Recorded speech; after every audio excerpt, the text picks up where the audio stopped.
If January has you feeling quietly overwhelmed, resistant to fresh start energy, or already feeling like you're behind, this episode is for you. Today, I want to talk about why January often needs to work differently for neurodivergent brains, and why that doesn't mean anything is wrong with you. This isn't an episode about setting goals, fixing habits, or forcing motivation. It's about understanding what your brain actually needs at the start of the year. Whether you're listening or watching, I'm really glad that you're here. I'm Esther, and I'm a neurodivergent myself. I have dyslexia, dyspraxia, and ADHD. I've had a late understanding of how my brain works. I was diagnosed at the age of 35 and 41. This is why I care so much about helping others approach money with less pressure and more compassion. January comes with a lot of expectations, new starts, clean slates, and big intentions, pressure to change and to change very quickly. For many neurodivergent adults, January doesn't feel motivating, it actually feels heavy. There's often a sense of, I should be doing more, even before we've caught our breath. And that's because January is built around neurotypical assumptions that motivation comes first, that discipline creates momentum, that urgency helps. But for neurodivergent brains, especially ADHD, dyslexia, and dyspraxia, pressure doesn't activate us. It actually dysregulates us. So if January feels harder than it should, that's not a mindset issue, my friend.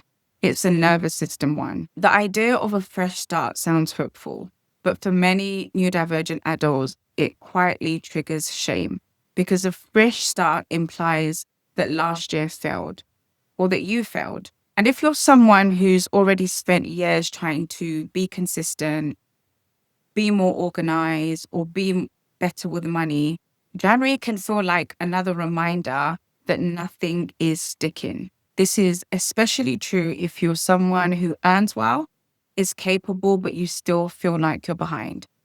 Fresh start energy skips an important step, which is orientation. When pressure increases, neurodivergent nervous systems often move into avoidance, overwhelm, shutdown, or hyperfocus, which is usually followed by burnt out.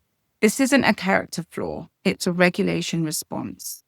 Urgency narrows thinking, shame reduces working memory, and comparison increases threat. So when January asks you to decide, commit, plan, and act all at the same time, your brain may respond with resistance, exhaustion, or sometimes numbness. If that sounds familiar, I want you to hear this clearly.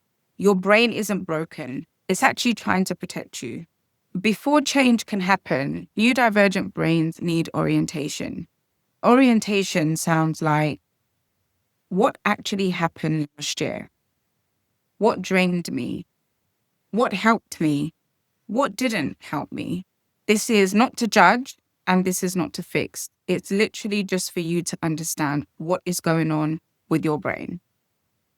Orientation creates safety, and safety allows clarity, and clarity makes action possible for the neurodivergent brain. This is why forcing goals in January often backfires.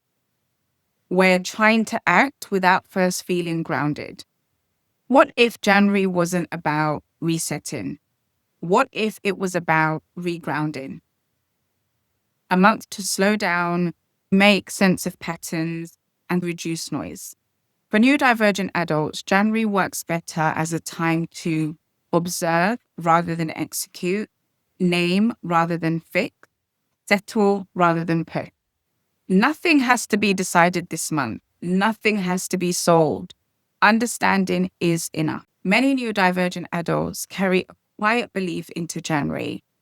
I should be further along. But when you factor in late diagnosis, masking, burnout, and systems that weren't built for your brain, there is nothing about last year that needs to be rewritten in order for you to move forward. It just needs to be understood. And understanding doesn't require pressure. When it comes to money, January often brings budget, targets, and plans. For neurodivergent brains, This can be overwhelming very quickly. A gentle January approach might look like this: noticing what money triggers stress, observing avoidance without shame, understanding emotional spending and patterns, and recognizing what feels safe and unclear. You don't need another plan just yet. All you need for now is clarity. If this episode helps you feel a little less pressured, a little less broken, or a little more understood, that's enough for now. If this year you don't want to navigate money stress alone, if you want calm, personalized support that works with your brain rather than against it, you can join my coaching waitlist. The link is in the description. There is no urgency, no pressure. It's just a gentle next step when or if it feels right. Thank you for being here.